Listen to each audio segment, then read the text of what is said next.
evening, viewers. Today here we are at the Mumbai High Court in Mumbai, and we have our Lordship Justice Swatantra Kumar, who will be telling us about e-courts. E-court is where the judiciary and the judges have been giving laptops which will be benefiting the litigants for a quick disposal and transparency in the matters. Honorable Chief Justice, dear brother and sister judges, and all the judges from all over Maharashtra. See, today is a momentous day in our Indian judiciary. Probably, if we implement this project very strictly and with a proper perspective, entire face of the judiciary will change, because the disposal and access to justice and delivery system will be a marked difference. So that is why today the Government of India, on the suggestion of the E-Committee formed by the Supreme Court, has decided to implement this. So this is called Information and Communication Technology. See, where we have made so much of advances, why not make use of it in our judicial system? You look around everywhere, you find it's being implemented, and why not make use of it in our system? That is the whole purpose of this. And in the year 2004, the Supreme Court had appointed Justice Baruka as chairman of an E-Committee to formulate this. He had formulated it and came out with this scheme. The main objective of doing this is, see, today we have a large pendency. In the sense, I'll only give the major one. See, before the Civil Judge Junior Division and JMFC, we have a pendency of about 27 lakhs cases in Maharashtra. And as far as the Metropolitan Magistrate Courts in Mumbai, we have a pendency of about 4 lakhs and 6,000. And Civil Judge Senior Division about 2 lakhs and 31,000. Totally in the lower judiciary in entire Maharashtra, we have a pendency of about 40 lakhs 53,000 cases. So now with this project, we are hoping to minimize this and deliver a better delivery system of justice system. Now this whole project has been conceptualized for a period of 5 years. So the first phase is what we are now implementing, and the first phase, the Government of India has approved 441.80 crores for this phase, and even for the second and third phase, in principle they have approved and they will be sanctioning it. And the High Court has to, High Court as well as District Court as well as Taluka level, there will be a committee to implement this program effectively. And the first phase will be, we will have Wi-Fi facility in our High Court as well as in the Supreme Court. The idea is so that any lawyer or anybody can bring his laptop and will be able to access all kinds of information, and the things will be much faster. So it will all, many of the present day computers are all Wi-Fi enabled. Now our High Court and Supreme Court will be, Wi-Fi facilities will be provided. And thereafter the plan is to have video conferencing facility between the Supreme Court and High Court, and then have a comprehensive integrated software applications in the entire judicial system with regional language support. It's not very difficult, because present day computer laptop can, by a software you can easily operate and convert it into Marathi. You can do Marathi typing. So digital archiving of all Supreme Court and High Court judgments. This will all be for and then an extensive training for all the judicial officers and court staff. Because unless we do this, merely giving a laptop is not going to be sufficient. There is a program of 60 days extensive training for all the judges and for all the staff members, so that the program becomes meaningful. Then the second phase, we will have a period of 2 years, complete automation at the registry level. That is, the moment you file, everything gets numbered or objections are notified, and today it takes a much longer time. So the idea is, in fact, slowly to introduce what is called e-filing. So a lawyer need not come to the court at all to file. He can sit at his residence and file a case, and the registrar of the concerned court will scrutinize the plaint or appeal or whatever it is, and then notify the lawyer these are the objections, and the lawyer pays the court fee by using a credit card or a debit card. So the entire exercise, and another most important thing which we are planning to achieve is for every litigant, whether he is in Parbhani or whether he is in Amravati, he should be able to know what is the status of his case pending in the High Court or in lower court. He need not take leave, or he need not leave his place and come to the court to find out. And thereafter we have automation of registry level plus digitalization of all the law libraries and archives. The third phase will be for 1 year. There will be information gateways between courts and police stations, prisons and land records and registration offices and all other government agencies. See, today you might have noticed very often you have to issue a notice, then some government lawyer may appear, may not appear. Now, if you have this kind of system, automatically the registrar issues a notice, it goes to the concerned secretary or the department of the government. They have to respond within a week, they have to respond. Today, to serve itself, we have, in a High Court now, we have a system, we notice before admission 4 weeks. To serve the other side, we take 4 weeks. By this process, the Registrar General can scan the actual order and send it by email, Pune or wherever it is. Very next day it can be delivered, or in 2 days it can be delivered easily. So all these are the advantages which we are planning to implement, and that is and all of you will have to very strictly, you have to change your mindset. See, today we are all not used to a computer and a laptop. You will have to put in an effort and change your attitude. Why should you not change? Now, why I am saying this is now banking. About 5-10 years back, there was hardly any computerized. Now everywhere, if nationalized bank or any bank, cooperative bank, is all computerized today. So they have to change. You have to change and adapt it. Thank you all.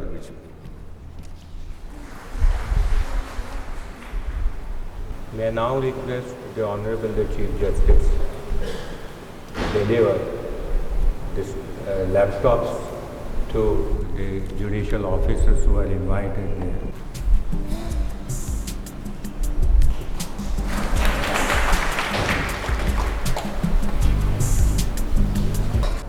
May I now request Honorable the Chief Justice to address and guide the gathering. My esteemed colleagues, members of the Judicial Services of State of Maharashtra, indeed, it's a great day for all of us, and I congratulate all the districts of State of Maharashtra for having stepped into the new era of e-court system.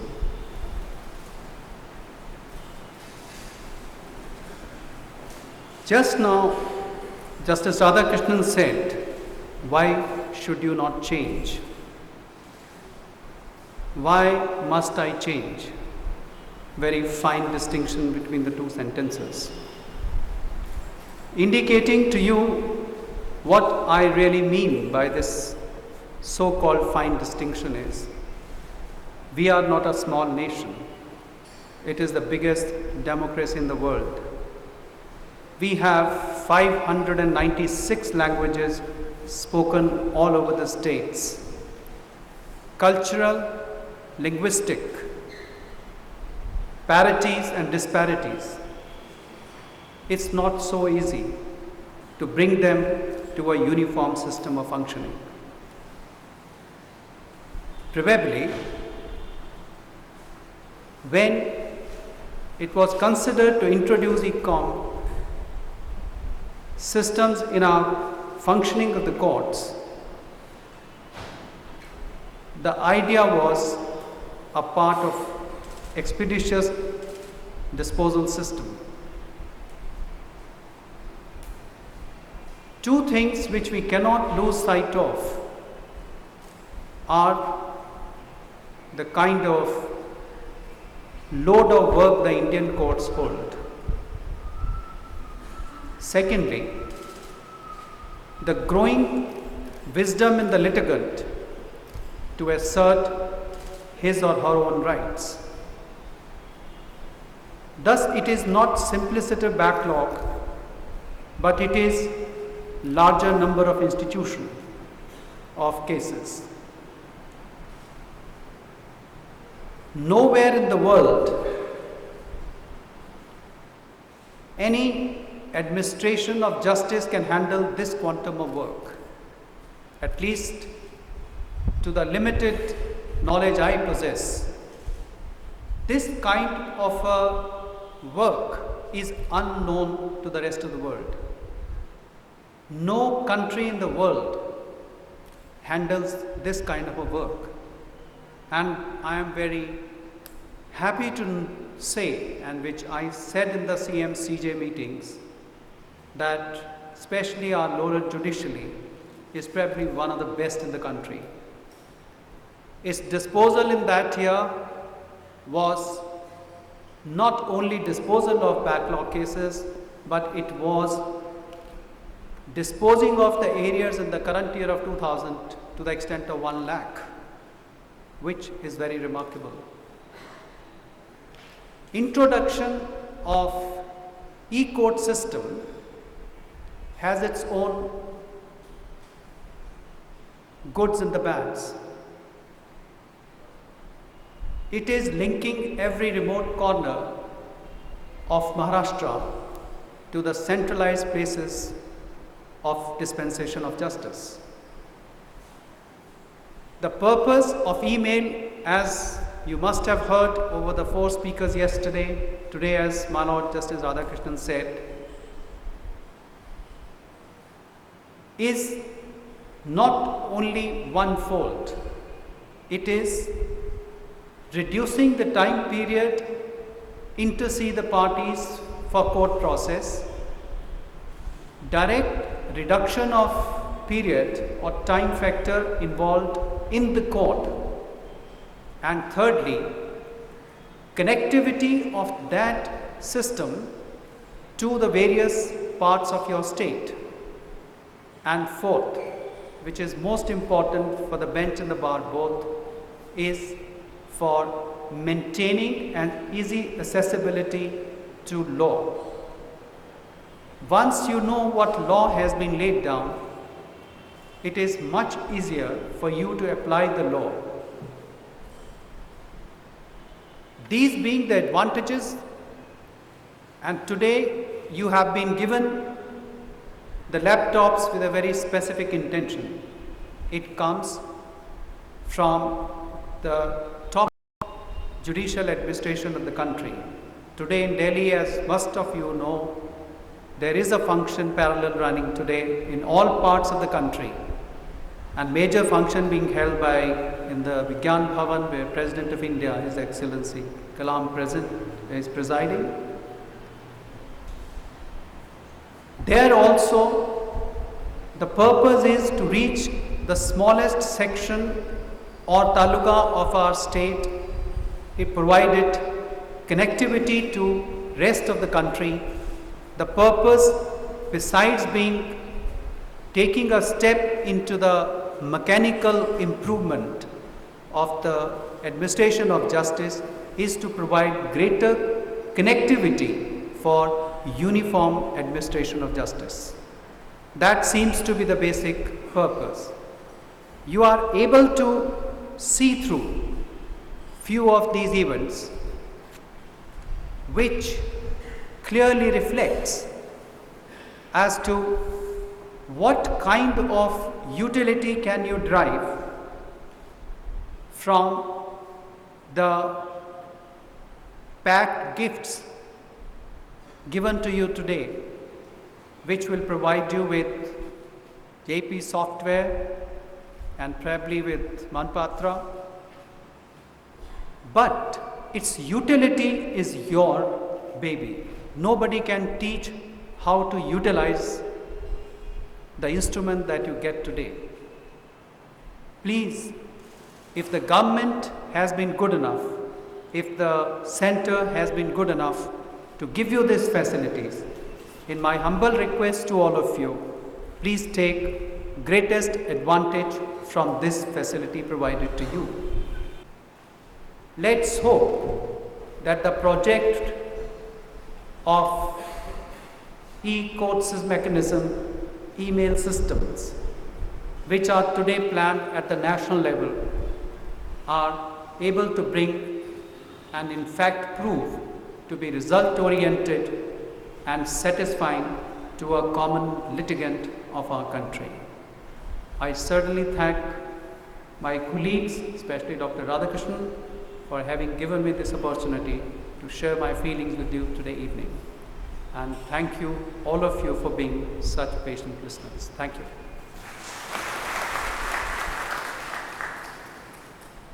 I thank you, all the honorable judges, Honorable Justice Patel, Honorable Justice Masai, Honorable Dr. Justice Radhakrishnan, who has been the guiding spirit behind all this program, mainly to Honorable Chief Justice, without whose guidance it would not have been possible to arrange such a program. My thanks are also due to all my colleagues who have come from far-flung areas of Maharashtra, as also the local judges who have come here, and to all those who have helped me in making this program successful. I thank you all, and with the permission of Chair, declare that today's program is over.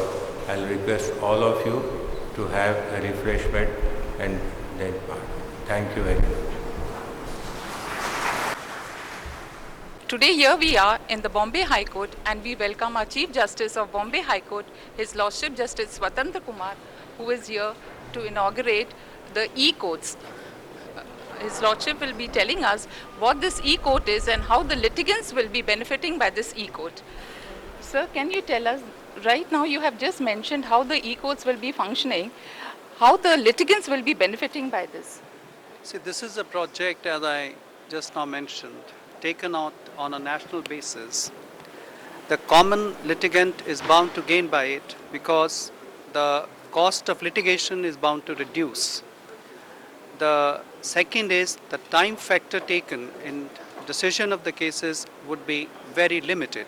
For example, as just now even Justice Radhakrishnan mentioned, that there are a number of times can be taken to file a petition. But if you are on email filing, you can straight away put it on your email, send it to the address given in the High Court, and your filing is automatically registered in the High Court, and you're given the lodging numbers, and date for hearing is automatically again fixed.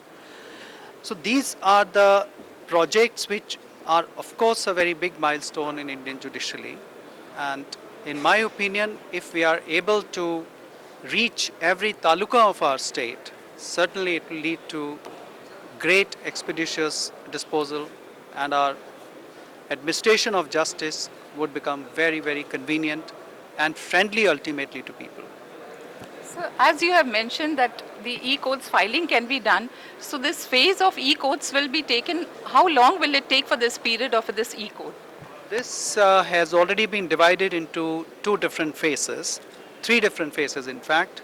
One is a year, so then it is 2 years to 3 years, and other is 3 years onwards. But once the period of 3 years lapses, obviously we expect and hope, and I don't think there is anything wrong in being optimistic on that everything will be in place, and not only the filing, but even the decision-making process, connectivity of all the district courts to the High Court and in turn to Supreme Court would be there. We are highly obliged viewers how His Lordship has told how the e-courts will be benefiting not only in the judiciary but even the litigants. The backlog of the cases there will be quick disposal, and we hope to look for a better future, and it is a milestone in our Indian judiciary.